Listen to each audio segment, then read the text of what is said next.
ആകാശവാണി.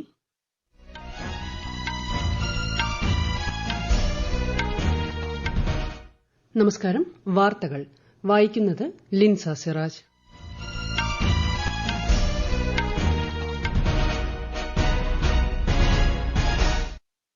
പ്രധാന വാർത്തകൾ. ഓപ്പറേഷൻ സിന്ദൂർ ലക്ഷ്യം വെച്ചത് ഭീകരരെ മാത്രമെന്ന് സൈന്യം. പാകിസ്ഥാനിലെ 9 ഭീകര കേന്ദ്രങ്ങൾ തകർത്തു. 100-ലധികം ഭീകരരെ വധിച്ചെന്നും വാർത്താസമ്മേളനത്തിൽ സൈന്യം. 5 ഇന്ത്യൻ സൈനികർക്ക് വീരമൃത്യു. വെടിനിർത്തൽ ലംഘനമുണ്ടായാൽ തിരിച്ചടിക്കാനുള്ള പൂർണ്ണാധികാരം സൈനിക കമാൻഡർമാർക്ക് നൽകിയതായി ഡിജിഎംഒ. വെടിനിർത്തൽ കരാറിന്റെ പശ്ചാത്തലത്തിൽ പ്രധാനമന്ത്രി നരേന്ദ്രമോദിയുടെ വസതിയിൽ ഇന്ന് ഉന്നതതല യോഗം ചേർന്നു.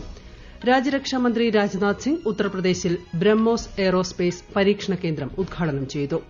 വനിതാ ത്രിരാഷ്ട്ര ഏകദിന ക്രിക്കറ്റ് കിരീടം ഇന്ത്യയ്ക്ക്. ഫൈനലിൽ ശ്രീലങ്കയെ 97 റൺസിന് പരാജയപ്പെടുത്തി. വാർത്തകൾ വിശദമായി.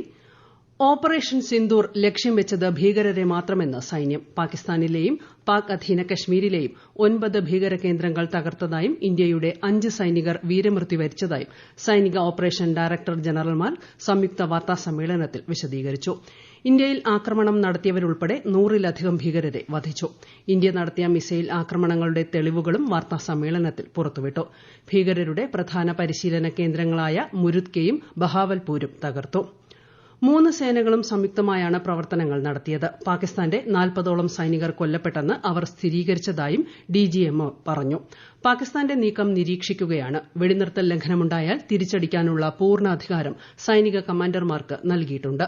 IC-814 വിമാനം റാഞ്ചിയ സംഭവത്തിലും പുൽവാമ സ്ഫോടനത്തിലും ഉൾപ്പെട്ട ഭീകരവാദികളായ യൂസഫ് അസർ, അബ്ദുൾ മാലിക് റൌഫ്, മുദാസിർ അഹമ്മദ് തുടങ്ങിയ കൊടും ഭീകരർ കൊല്ലപ്പെട്ടവരിൽ ഉൾപ്പെടുന്നുവെന്നും അദ്ദേഹം പറഞ്ഞു. There was also a term of reference and our own binding self-imposed restriction to target only terrorists and thus prevent collateral damage. There were 9 camps which were confirmed by our various intelligence agencies, and those strikes across those 9 terror hubs left more than 100 terrorists killed, including high-value targets such as Yusuf Azhar, Abdul Malik Rauf and Mudassir Ahmed that were involved in the hijack of IC-814 and the Pulwama blast. സംഘർഷത്തിനിടയിലും യാത്രാ വിമാനങ്ങൾക്ക് ആകാശപാത തുറന്നു നൽകിയത് പാകിസ്ഥാന്റെ ഭാഗത്തുനിന്നുണ്ടായ നിരുത്തരവാദപരമായ സമീപനമാണെന്ന് air marshal AK Bharati പറഞ്ഞു. പാകിസ്ഥാനിലെ ലാഹോറിലും ഗുജ്റൻവാലയിലുമുള്ള radar സംവിധാനങ്ങൾ Indian വ്യോമസേന തകർത്തു. ജമ്മു, ഉധംപൂർ, പഠാൻകോട്ട്, അമൃത്സർ, ബഠിൻഡ, ഡൽഹൌസി, ജയ്സാൽമർ ഉൾപ്പെടെയുള്ള ഇന്ത്യയുടെ വ്യോമത്താവളങ്ങളെയാണ് പാകിസ്ഥാൻ ലക്ഷ്യമിട്ടിരുന്നത്. എന്നാൽ ആക്രമണ ശ്രമങ്ങളെ ഇന്ത്യ ശക്തമായി പ്രതിരോധിച്ചതായും അദ്ദേഹം പറഞ്ഞു.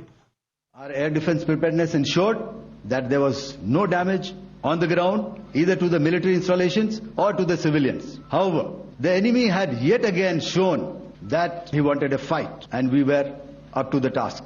We once again targeted his military installations, which included his SAM sites at Malirkant. This also included his surveillance radar sites at Lahore and close to Gujranwala. That while the drone attacks were being launched, enemy had allowed his civilian aircraft to also continue to fly out of Lahore. Not only his own aircraft, but international passenger aircraft, which is quite insensitive. മറ്റു സൈനിക വിഭാഗങ്ങളുമായുള്ള ഏകോപനത്തിലൂടെയാണ് നാവികസേന പ്രവർത്തിച്ചതെന്ന് vice admiral AN Pramod വ്യക്തമാക്കി. ഇപ്പോൾ ജാഗരൂകരാണെന്നും സൈനിക ശക്തി മേഖലയിൽ വിന്യസിച്ചിട്ടുണ്ടെന്നും അദ്ദേഹം വ്യക്തമാക്കി. The Indian Navy maintained seamless maritime domain awareness throughout the duration and was entirely aware of the location and movement of Pakistani units. Our response has been measured, proportionate, non-escalatory and responsible from day one.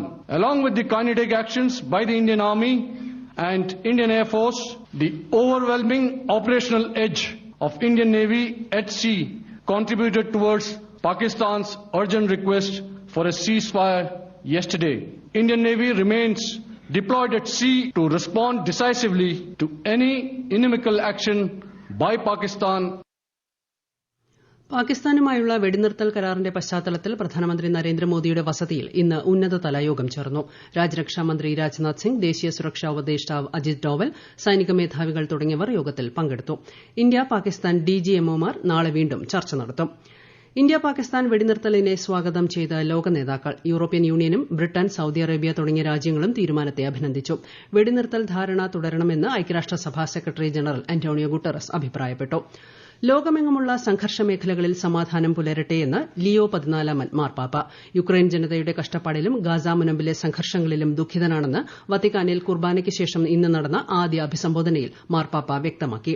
ഇന്ത്യയും പാകിസ്ഥാനും തമ്മിലുള്ള വെടിനിർത്തൽ പ്രഖ്യാപനത്തിൽ സന്തോഷമുണ്ടെന്നും ഉടൻ ശാശ്വത ഉടമ്പടിയിലെത്തുമെന്ന് പ്രതീക്ഷിക്കുന്നതായും മാർപ്പാപ്പ പറഞ്ഞു.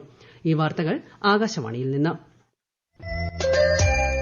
ആകാശവാണി വാർത്തകളും വാർത്താധിഷ്ഠിത പരിപാടികളും all India radio news Thiruvananthapuram YouTube ചാനലിലും all India radio news Thiruvananthapuram Facebook പേജിലും AR News_ തിരുവനന്തപുരം ഇൻസ്റ്റഗ്രാം അക്കൌണ്ടിലും AR News_TVM X ഹാൻഡിലും ലഭ്യമാണ്.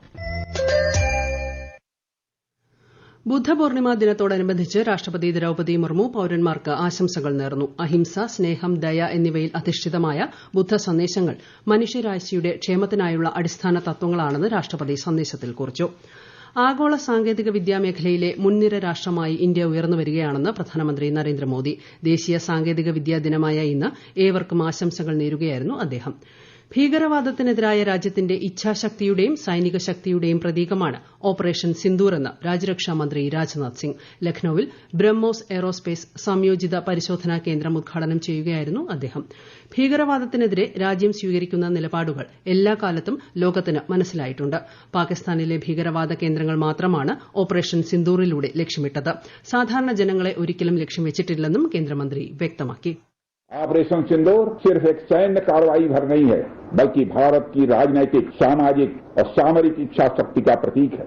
यह ऑपरेशन आतंकवाद के खिलाफ भारत की दृढ़ इच्छा शक्ति का और सैन्य शक्ति की क्षमता और संकल्प शक्ति का भी प्रदर्शन है. हमने दिखाया है, भारत आतंकवाद के खिलाफ जब भी कोई कार्रवाई करेगा तो आतंकवादियों और उनके आकाओं के लिए सरहद पार की जमीन भी सुरक्षित नहीं रहेगी.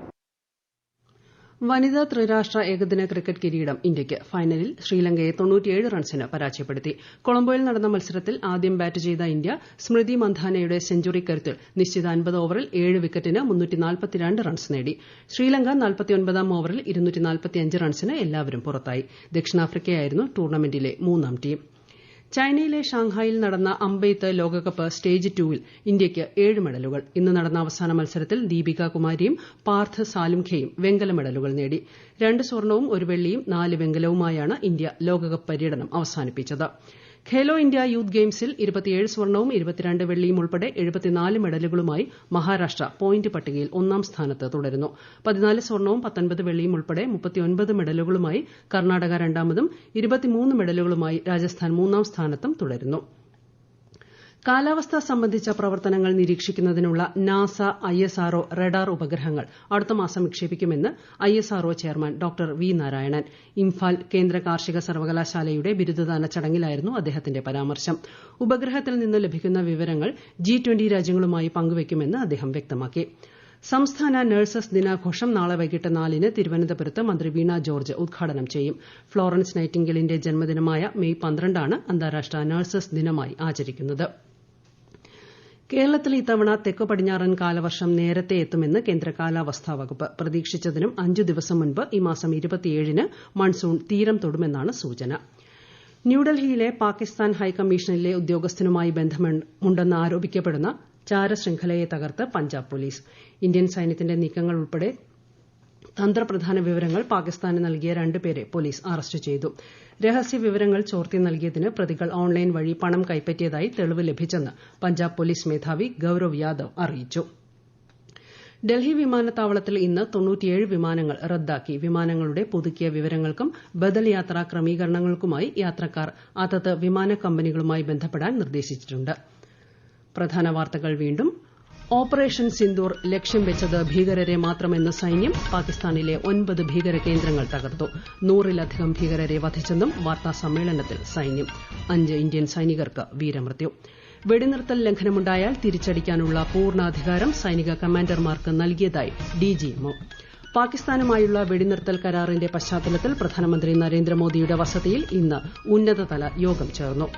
രാജ്യരക്ഷാമന്ത്രി രാജ്നാഥ് സിംഗ് ഉത്തർപ്രദേശിൽ ബ്രഹ്മോസ് എയ്റോസ്പേസ് പരീക്ഷണ കേന്ദ്രം ഉദ്ഘാടനം ചെയ്തു. വനിതാ ത്രിരാഷ്ട്ര ഏകദിന ക്രിക്കറ്റ് കിരീടം ഇന്ത്യയ്ക്ക്. ഫൈനലിൽ ശ്രീലങ്കയെ 97 റൺസിന് പരാജയപ്പെടുത്തി. വാർത്തകൾ കഴിഞ്ഞു. അടുത്ത വാർത്താ പ്രക്ഷേപണം നാളെ രാവിലെ 6:20-ന്.